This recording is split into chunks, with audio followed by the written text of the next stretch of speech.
Welcome to Brick by Brick, Building Wealth Through Homeownership. I am Kim Von Dohren, your realtor. And I'm your banker, Ed Marko.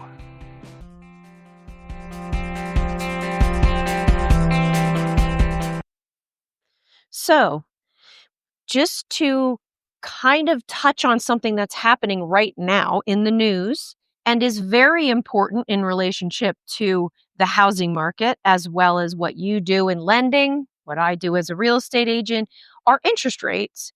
And I literally just had an email this morning that said that mortgage rates went up.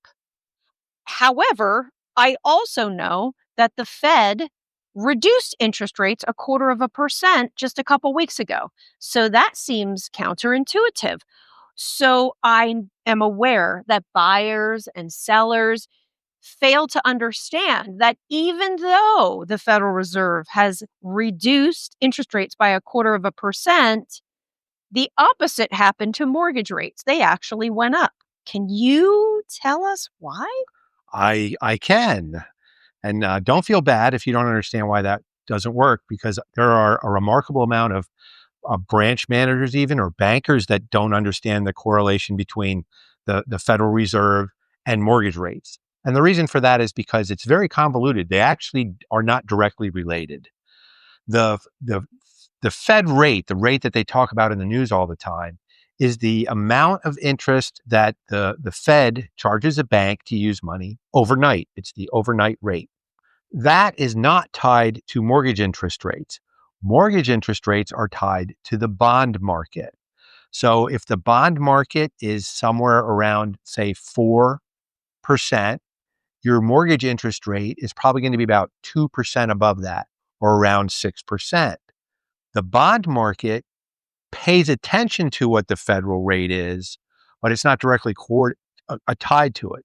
The bond market is a place where people put money when they're nervous. Okay. So when the interest rate is changed by the Fed, or we have regularly, or we have what's called a talkative Fed, they're in the news all the time. Every month they're saying something else and doing things. This upsets the market. It makes the market nervous.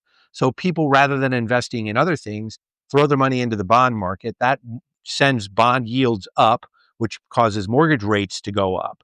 So it's tied to the federal rate, but it's not directly tied to it. So what is directly tied to it? So what would I see? The market. So let's do, I don't want to turn this into a history lesson. I could talk about this for literally hours, maybe days, about how the Fed works. It's really a three-headed monster. And some people call it the Jekyll, the beast from Jekyll Island, and that's something you can Google for fun. And they think it's evil. The reality of it is we have had a relatively stable economy, even though we had one depression and another massive recession over the last 100 years. In the grand scheme of things, even those two terrible events were relatively calm because of the Fed. Before the Fed, banks would fail all the time. This is historic. You can look it up. Having said all of that, the Fed sets that overnight rate. The overnight rate is set at, say, 4%, and they leave it at that. The day they set that, they change that from whatever percent it was up or down to 4%. There's upset in the market.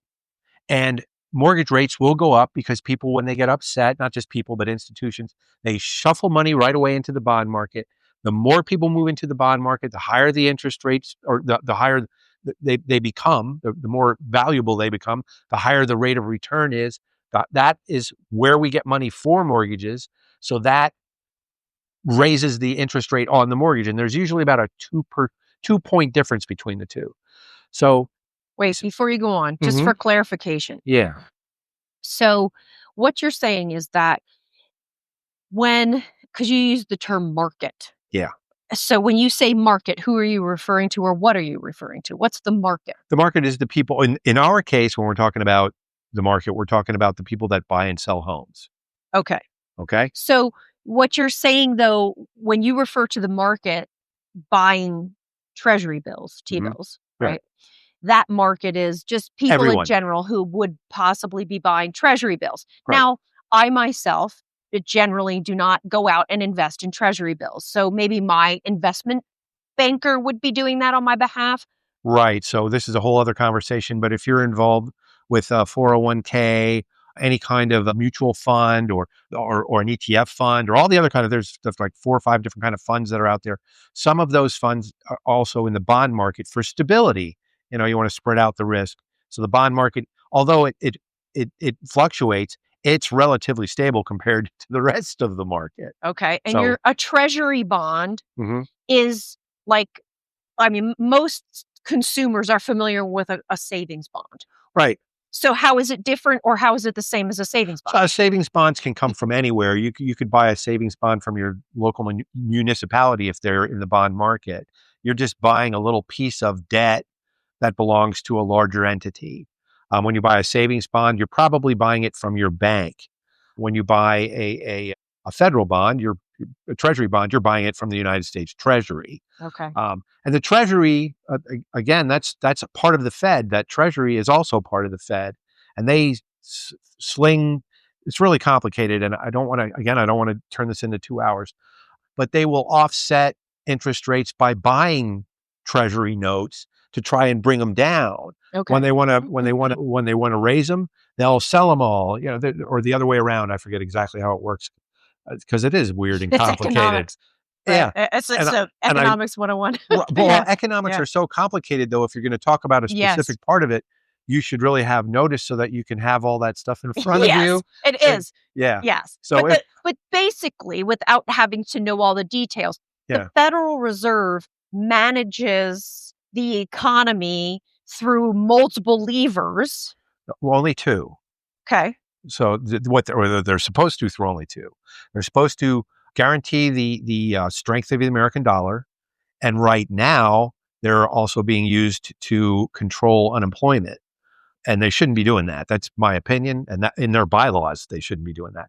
Their only real business is to ensure the value of the American dollar, to keep the American dollar's value specifically high. Right now, So that's their purpose. right. But the way they do that is what I was referring to as levers, such as controlling interest rates, issuing Treasury bonds, Well, buying up the interest. Fed, the part that does that, that's why this Is can get different. really complicated because it is a 3-headed monster. Head number 1, the Fed, is only supposed to adjust interest rates to do all of this. Okay. They do that by buying and selling treasuries from another head Okay. of the beast.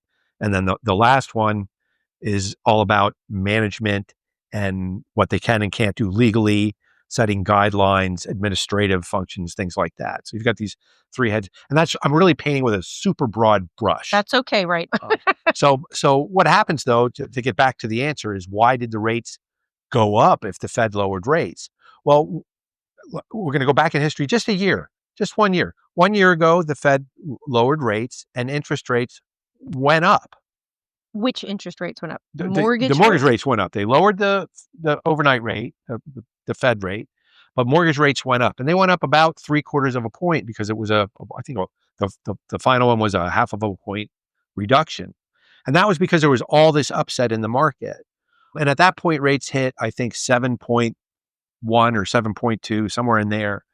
Over the course of the last year, they settled all the way down. Nothing changed at the Fed, but because what's called the dust settled and the market started to take force on the banking industry, it settled down the bond market, which allowed interest rates to slowly but surely creep down to where they were at about 6 1/8. And then a week or so ago, the Fed lowered rates again, and that threw the bond market into a tizzy. I don't know if it was so much the lowering of the rate, but the amount of time spent in the media talking about it is what upsets the market.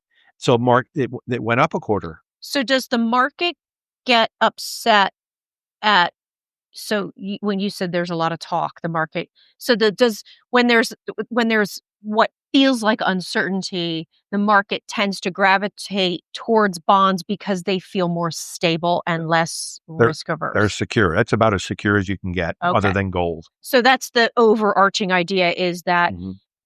when the market is concerned or disruptive, they tend to want to choose to pick some, which makes sense. Mhm. You want to pick something that feels more stable and secure, so you go to Treasury bonds. Right. So then when you go to Treasury bonds and that demand for them Mhm. goes up, Mhm. then that affects the mortgage rates, because the mortgage rates are what are actually linked to Treasury bonds. To the yield, yeah. To the yield. Yeah. And so if Treasury bond rates go up, mortgage rates also go up, Yeah, usually, usually. yes, usually. Okay. Almost always. I know I am speaking in generalizations, Yeah. and Yeah. I know that there are no guarantees. Right. Something different could happen, but I'm just trying to give folks, consumers who don't understand that the Fed, the Fed reduced the interest rate. So if you're going to sell your house, if your house is on the market and you see that the Fed has reduced the interest rate by 0.25%, that does not help you necessarily. It should in the long run, but it's not instant. It's just not instant. You're going to have that initial upset. Rates are most likely going to go up, and in my very many years of experience with this, they always go up when there's a change, briefly, and then depending on what was said when it happened and the other surrounding data determines how quickly after that how quickly the dust settles and rates start to creep their way back down. Gotcha. So they're talking about at least one more, possibly two more times that they would lower interest rates before the end of the year. I suspect that if they actually do lower interest rates 2 times before the end of the year, we will see a very quick settling of the dust because they're doing what they said they were going to do. And if they just do it quietly, oh yeah, everything's great, so we're lowering rates a little bit, and walk away from the microphone, you might not see any interest rate go up. It might stay flat for a few days and then go down an equal or greater amount. However, if they come out and they talk for an hour and they say, because of that, we're not going to lower interest rates, even though they didn't change rates, you can almost bet rates will go up the following day by an eighth or a quarter or even a half. So you need to really pay less attention to what the Federal Reserve is doing and more as to how that is affecting the bond market. Okay. And Treasury yields, which is the same thing. Okay. So right now, we had the Fed do a reduction of 0.25%. Mm-hmm. And do we know what date that happened? Do we recall? It was last week. Last week. Yeah. Okay. So this week, or today, was it today? When did the mortgage rates go up? Almost the following day. The It was following either day. the following day or the day after that. They went up about an eighth. An eighth. But now they are stable. It's been about a week and they're stable. And I suspect, I don't have a crystal ball. Right. I just have way more experience than I care to admit to in lending. And I suspect in the coming weeks, they're going to come down probably an eighth or so. I'm not recommending to anybody to lock their interest rates right now because I believe they're going to come down. If you're a gambler, you take that bet. If you're not, you lock because the rates are relatively stable. Even through this, rates have been relatively stable the last 6 months or so. Okay. So. Today is September 30th, 2025. We're going to date this podcast. Right. So you can tell us what are the interest rates on a 30-year fixed. So for my lending institution today, my 30-year fixed rate is 6.375. Okay. Which is historically below, it's still 30 years, over 30 years of data, 8% is the average. So we're still almost 2 points below historic averages, not historic highs, historic averages. Right. So, people, I hate to use this kind of terminology, but we are in the new norm. I think if anybody wanted me to make a prediction, I would say that if things continue on the way that they're going, we're going to see rates somewhere between 5.5 and 6.5 for the foreseeable future. This is how we ended up on a podcast together, remember? That's true. Yeah. In a restaurant. Yeah. We had a conversation about all the lenders out there that say to all the buyers out there, oh, you can refinance when the interest rates go back down to 3%. And you and I said, yeah, We don't foresee that happening. No, I think if you've got a mortgage right now that's 6.5% to 7%, and rates go down to 5.5%, don't wait another minute. Refinance. Right. Yeah. Yeah. Because we're still at really reasonable rates in the sixes. And if you get something in the fives, hooray. But to expect to see twos or threes or fours, I just don't anticipate that unless there's a crisis. Yeah, I hope that there's no crisis. I think it would really be great if 2 or 3 years from now, we had to take this podcast out of the library because rates were back at 3.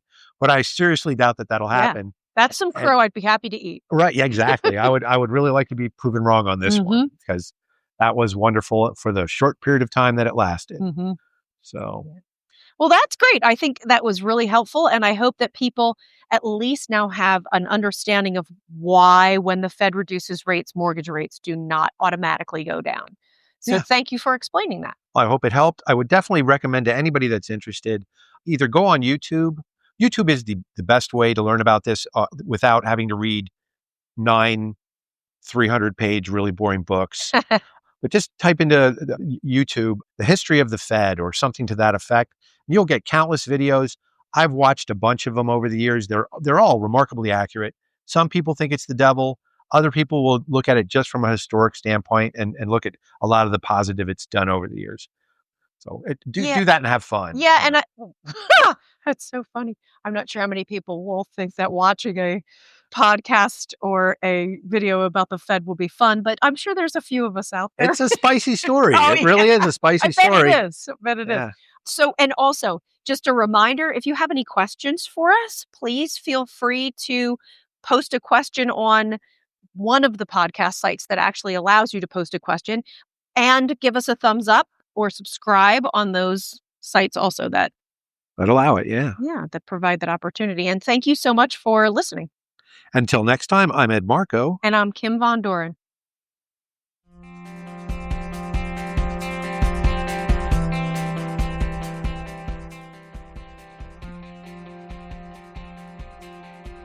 You have been listening to Brick by Brick. Be sure and subscribe, post questions for future episodes, or comment. This is a Super Squirrel production, Super Squirrel Studios, Stony Creek Mills, Pennsylvania.